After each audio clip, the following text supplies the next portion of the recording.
అయిపోయింది, చెప్తామంటే అది చెప్పేసారు. కాబట్టి అదంతా కాకుండా మనం కుతరాలు మాట్లాడుకుందాం. నేను వ్యక్తిత్వ వికాసంలో లాస్ట్ 35 ఏళ్ళుగా ఉన్నాను. ఇంతవరకు నా యూట్యూబ్ ఛానల్ ఫాలోవర్స్ 23 లక్షల మంది, నా ఫేస్బుక్ లో మొత్తం 26 లక్షల మంది ఉన్నారు, నా ఇన్స్టాగ్రామ్ లో 1,10,10,000 మంది ఉన్నారు. ఎంత ఎందుకు చెప్తుంది తెలుసా? రిటైర్మెంట్ తర్వాత పని లేక మొదలు పెట్టాను. వీళ్ళందరూ ఫాలోవర్స్ ఎక్కడ ఫాలో అవుతారో మీకు బాగా తెలుసు. సో డైరెక్ట్ గా పనిచేసే మీలాంటి కార్యకర్తలు ఉన్నారు, ఇండైరెక్ట్ గా చేసే నాలాంటి వాళ్ళు ఎంతో మంది ఉన్నారు. కాకుంటే మేము కాషాయ వస్త్రాలు వేసుకోము, సూట్ వేసుకుంటాం, బ్లేజర్ వేసుకుంటాం, టై కడతాం, పనిచేసేది మాత్రం సనాతన ధర్మానికే. మరి ఇంతవరకు మాట్లాడినంత విన్నారు. మీరు ఎవరికి ఓటేయాలో మీరు నిర్ణయించుకున్నారు, దాని గురించి నేను మాట్లాడారు, వాళ్ళే ఇక్కడికి వచ్చారు. కానీ మన డ్యూటీ అది కాదు. ఇప్పుడు ఇక్కడ కూర్చున్న ప్రతి ఒక్కరు ఒక 500 మందిని మనం ప్రభావితం చేయగలం. అది మన చేతిలో ఉంది. ఇప్పుడేమనుకుంటు తెలుసా? గంప గారు మీరు ఎన్నడూ చెప్తారు, నేను చెప్తే ఎవరు వింటారు? మన ఇంట్లో వినరు. యా కరెక్టేనండి, మన ఇంట్లో వింటారా వినారా తెలుసు, గ్యారెంటీ వింటారు. కాకుంటే మన చేతిలో ఉన్న ఒక బ్రహ్మాయుధం, అద్భుతమైన ఆయుధం సెల్ ఫోన్. సెల్ ఫోన్ అప్పటి నుంచి మీరు చూస్తారు, నేను సెల్ ఫోన్ వాడుతూ ఉన్నాను, మామూలుగా వాడతలేను. అది ఎలా వాడతానో తెలుసా? నేను దాని నుంచి కొన్ని లక్షల మంది కనెక్ట్ అయిపోతుంటాను. ఉండు గ్రూప్ తయారు చేశాను. ఇక్కడ ఈ ఏరియాలో ఎవరున్నారు తయారు చేశాను, అలా 190 మంది చేరారు. ఈ ఏరియాలో ఉన్నారు. అంటే అదంతా నేను ఏం చెప్పబోతున్నా అంటే, డిజిటల్ గా మనం ప్రమోట్ చేసుకోవచ్చు, ఇంట్లో కూర్చొని డిజిటల్ గా ప్రమోట్ చేయవచ్చు, మంచి మంచి విషయాలను 10 మందికి పంచుకోవచ్చు. దానికోసమో వాడాల్సిన కొన్ని విషయాలు చెప్తాను, దయచేసి ఆలోచించండి. I'm not talking about this development గురించి అన్ని మాట్లాడు, అది ప్రూఫ్ అయిపోయింది. ఎవడేం ఆపలేడు, ఎవడేం చేయలేడు. రాబోతున్న గవర్నమెంట్ సనాతన ధర్మానిదే, గుర్తుంచుకోండి. ఎవరు ఆపలేరు. అది 399 ప్లేస్ సీట్లు రాని అందరూ 400 నాకు తెలియదు. అర్థమైందా మీకు? 399 ప్లేస్ మల్కాజ్గిరి వెంచర్ కావచ్చు. ఓకే, సో ఏదైనా కావచ్చు. అయితే దీనికి ముందు ఎలా అంటే మన మొబైల్ ఎలా వాడుకోవచ్చో కొన్ని విషయాలు చెప్తాను, దయచేసి ఆలకించండి. మీ మొబైల్లో ప్రతిరోజు ఎన్ని మెసేజ్లు వస్తాయి మీకు తెలుసా? తెలియదు మీకు. ఓన్లీ బ్యాంకులో పడ్డ పైసలే చూస్తుంటారు, SMS. కానీ ట్రాయ్ రూల్స్ ప్రకారం మనకి ఇచ్చిన SMS, నేను మొత్తం ప్రచారం గురించి మాట్లాడుతున్నాను అండి. మనకు ఇచ్చిన మెసేజ్లు 100 ఎవ్రీడే, 100 మెసేజ్లు వాడమని మనకు ట్రాయ్ ఇచ్చింది. మనకు నిజం చెప్పండి, 100 మెసేజ్లు వాడుతున్నా? గట్టిగా చెప్పండి.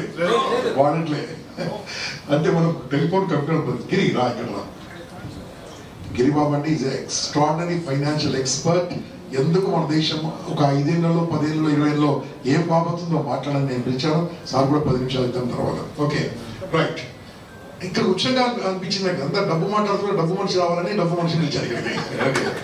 సో వినండి, SMS 100 మెసేజ్ ఫ్రీ అండి ప్రతి ఒక్కరికి. మీ అందరికి 2 ఉన్నాయి.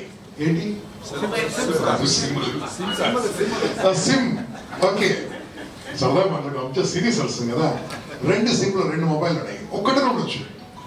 మీరు నాకు తెలిసినంత వరకు 5, 6 కంటే ఎక్కువ మెసేజ్ పంపట్లే. పంపితే అది కూడా తప్పు. మరి నేను అక్కడ రాలే, ఇంకా ఫస్ట్ SMS దగ్గర ఉన్నా. మొత్తం ఎక్స్ప్లెయిన్ చేస్తాను. నాకు ఈ వేరే గారికి మీరు మాట్లాడారు కాబట్టి నేను దీని గురించి మాట్లాడదానికి వచ్చాను. ప్రతిరోజు ఈ రోజు నుంచి 100 మందికి మెసేజ్ పంపండి. నేను చెప్పాలి, 100 మందికి మెసేజ్ పంపండి. 100 మందికి మెసేజ్ పంపితే ఎన్ని డబ్బులు ఖర్చు అయింది? ఏం ఖర్చు కాదు కదా. ఏం చేయండి, మీరు చెప్పదలుచుకున్న విషయము 160 క్యారెక్టర్లో రాసి కావాలని మేము పంపిస్తాం. ఓకే, రాసి జస్ట్ ఫార్వర్డ్ చేయడమే 100 మందికి. మీ ఉన్న మొబైల్లో 3 days అయిపోతారు. ఎందుకంటే 300 మంది 400 మంది నాలాంటి నాకైతే 16,000 మంది నా కంటాక్ట్లు. ఓకే, నాకైతే చాలా టైం పడుతుంది. మీరు ఎంతమందికి పంపుతారు? 1000 మంది ఉండొచ్చు, 500 మంది ఉండొచ్చు. ఎంతమంది 1000 మంది ఎంతమంది కంటాక్ట్స్, 1000 కంటాక్ట్స్. మీకు 10 రోజులు పడుతుంది కాబట్టి 2 సిమ్లు వాడాలి, టైం ఎక్కువ లేదు కాబట్టి. ఓకే, అందరికి మెసేజ్ ఎంత అద్భుతంగా ఉంటుందో తెలుసా? ఇంపార్టెంట్ మెసేజ్లన్నీ కూడా SMS రూపంలో వస్తున్నాయి, పనికిరాని అన్ని వాట్సాప్ లో వస్తున్నాయి. నేను చెప్పేది రైతుగా ఒక్కసారి నా మొబైల్ చెక్ చేయండి, వాట్సాప్ ఆశ్చర్యపోతారు. నేను చూడని మెసేజ్ 5,000 ఉంటాయి. నేను చూడని మెసేజ్ 5 వేలు ఉంటాయి. మొన్న సాయంత్రం నాకు ఎయిర్పోర్ట్లో ఒక ఫ్లైట్ ఎడితే అక్కడ ఉండాల్సి వచ్చింది. జస్ట్ ఉండి 1100 గ్రూప్లకి వెళ్ళిపోయాను. అంటే ఇంకా ఇంకో 1000 గ్రూపులు ఉన్నాయి. ఓకే, ఎవరు పడితే యాడ్ చేస్తారు. ఇప్పుడు కొత్త విషయం వేసుకొని నన్ను ఎవరు గ్రూపులో యాడ్ చేయకూడదు పెట్టుకున్నాను. అంటే అన్ని గ్రూపులు ఉన్నాయండి, అందరికీ ఉన్నాయి, చూస్తూ ఉంటాం. కాబట్టి first SMS is very powerful. రెండోది మిత్రుడు చెప్పినట్టుగా వాట్సాప్ గ్రూపులు చూడట్లేదండి. మనం ఏం చేస్తాం, రాగానే ఫార్వర్డ్ కొడతాం గ్రూప్కు, వాళ్ళు చూడరు ఇంకోటి వచ్చింది అనుకుంటారు. ఫార్వర్డ్ కాదు, డైరెక్ట్గా మనకు తెలిసిన వాళ్ళకి పంపండి. ఇక్కడ ఇంకొక విషయం మర్చిపోయాను, SMS లో మీ కంటాక్ట్స్ అయిపోయినాయి అనుకోండి, అయిపోతే టెన్షన్ పడకండి.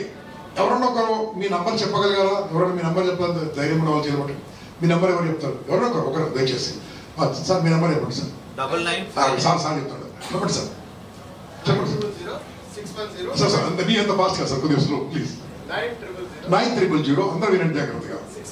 610-282-282. ఎవరో తెలుసా మీకు? ఎవరో తెలుసా మీకు? పక్కింటోడండి, ఒకటి number difference. You can send 100 people. You can send 100 people, 2, 3, 4, 5. అంటే ఏం లేదండి, మంచి చెప్పాలంటే మిత్రమా జాగ్రత్తగా ఆలోచించండి. ఎందుకు ఇదంత అవసరమా? అంత డెవలప్మెంట్ అన్నది అవసరమా? అంటే అవసరమే. ఎందుకంటే మంచి చెప్పాలంటే ఇంటింటికి పోవాలి, పాలమ్మాలంటే ఇంటింటికి పోవాలి, పాయిజన్ అమ్మాలంటే దుకాణానికి పోవాలి. మనం చెప్పేది మంచి చెప్పాలంటే కష్టపడాల్సిందే, ధర్మాన్ని కాపాడాలంటే కష్టపడాల్సిందే, ఫ్యూచర్లో ఒక హిందూగా మనం బతకాలంటే కష్టపడాల్సిందే. అటువంటి టైంలో ఈ పని చేయాల్సిందే. సారీ నన్ను చెప్తే ఏమవుతుందో, ఆ పార్టీ వాళ్ళు ఏమనుకుంటే ఇప్పటి ఏమనుకుంటా మనకేంటండి అనుకుంటారు. మీరు చేసినా అనుకుంటారు, చేయకుండా అనుకుంటారు. కొంతమంది చాలా జాగ్రత్తగా ఉంటారు, ఇంటెలిజెంట్గా ఉంటారు. వాళ్ళు ఎంత ఇంటెలిజెంట్ అంటే తనేం మీద అనుకుంటారు. ఈ దేశానికి పడిన కీడ, ఈ పెద్ద పీడ ఏంటంటే మౌనంగా ఉన్న మేధావులతోనే మన దేశాన్ని బట్టి దరిద్రం ఏంటంటే మౌనంగా ఉన్న మేధావులతోనే. బయటకు రండి. రేపు మన పిల్లలు బాగుండాలంటే, మన మనమను బాగుండాలంటే, మన దేశం బాగుండాలంటే నాలాగా రిటైర్ అయిన వాళ్ళందరూ బయటికి రావాల్సిందే మిత్రమా. ఇప్పుడు ఎవరైనా నేను చెప్పేది కాస్త కోపం రావచ్చు, కానీ మనం నాన్నేం బాగున్నా కదా, ఏం బాగున్నా వాళ్ళు ఓపెన్ చెప్తారు. నువ్వు ఇల్లు కట్టుకోరా, ఇల్లు నాదేరా అంటున్నారు. నువ్వు ఆస్తులు కొనుక్కోరా, నీ ఆస్తులు మొత్తం మనమేనా అని చెప్తారు కొంతమంది. అది ఎవరు చెప్తారు మీకు తెలుసు. మరి ఏం చేయబోతున్నాం ఫ్యూచర్లో? కాబట్టి ఫస్ట్ SMS పంపండి, ఓపికతో పంపండి. 2 వాట్సాప్ వాడండి. వాట్సాప్ ఎంత బాగా వాడుతారో నాకు మీకు తెలుసు. దయచేసి ఇండివిజువల్ మెసేజ్లు పంపండి. ఇండివిజువల్ మెసేజ్లు అవి చూస్తారు, గ్రూప్లో చూడరు. ఇక 3వది ఫేస్బుక్ ఎంతమంది ఉందండి? కంగ్రాచులేషన్స్. ఫేస్బుక్ మిమ్మల్ని వాడుతుందా, మీరు ఫేస్బుక్ వాడుతున్నారు? అంతే కదా. అందుకోసం ఒక మాట చెప్తాను, కొద్దిసేపు సరదాగా మీరు అందరూ నాకు సపోర్ట్ చేస్తారా? రైట్, చేస్తారా? అప్పటి నుంచి సీరియస్ మాట్లాడు, కొద్దిగా సరదాగా మాట్లాడుతున్నాం. ఇలా కొట్టండి సార్, ఇలా కొట్టండి, ఇలా పెట్టండి. నా టైం నేను వాడితే, చెప్పండి గట్టిగా, నా మైండ్ నేను వాడితే, నా మాట నేను వాడితే, నా ఫోన్ నేను వాడితే, నన్ను నేను వాడితే నేను అనుకుంది అవుతాను. ఇది బాగుంది కదా. ఇప్పుడు మళ్ళీ వాడుకో. నా టైం నేను వాడకుంటే, చెప్పండి కదా, నా మైండ్ నేను వాడకుంటే, నా మాట నేను వాడకుంటే, నా ఫోన్ నేను వాడకుంటే, నన్ను నేను వాడకుంటే నన్ను ఇంకోటి వాడుకుంటాను. నీ చేతిలో ఉంది, మన చేతిలోనే ఉంది. With absolute hand. నేను మంచో, నేను ఎవరు చెప్తాను, we are going to failure. Please come out. This time or never, I am telling you. ఈ ఒక్కసారి కనుక మనం చెప్తే 100 years we are going to rule. 100 years we are going to. నాకేది సనాతన ధర్మం వస్తుంది, హిందూ వస్తుంది, ప్రపంచం మొత్తం మన వైపు చూస్తుంది మిత్రమా. మనం మన వైపు చూడకుండా ఎలా? అందుకోసమే ఈ మొబైల్ వాడండి, ఫేస్బుక్ వాడండి, ఇన్స్టాగ్రామ్ వాడండి, ఇన్స్టాగ్రామ్ వాడండి, యూట్యూబ్ వాడండి, ఇంకేమైనా వాడండి. మొత్తం మీద మొబైల్ ఫుల్ బీచ్ చేయండి. నేను ఏం చేయకుండా మొబైల్ మీద వాడతారు. నేనేం చెప్పకుండా మొబైల్ మీద 4 నుంచి 5 గంటలు, రిటైర్ అయిన తర్వాత 10 గంటలు కూడా. మీరు మంచివాళ్ళు అనుకోండి, వేరే గురించి మాట్లాడుతున్నారు. ఓకే, అంత టైం వాడతారు కదా. ఆ టైం దీనికోసం ఈ 8 రోజులు 10 రోజులు స్పెండ్ చేస్తే ఒక అద్భుతమైన భవిష్యత్తు చూడొచ్చు మిత్రులారా. అద్భుతమైన ప్రపంచం చూడొచ్చు. మనం ఉన్న మన ప్లేస్ లో మన ఇంట్లో వాళ్ళందరికీ, మన చుట్టాలందరికీ, మన బంధువులందరికీ పెళ్లికి పిలిచినట్టుగా పోలింగ్ కోసం పిలవండి. ఒక పెళ్లికి ఒక ఫంక్షన్ పిలిచినట్టుగా పోలింగ్ రమ్మని ఇన్వైట్ చేయండి.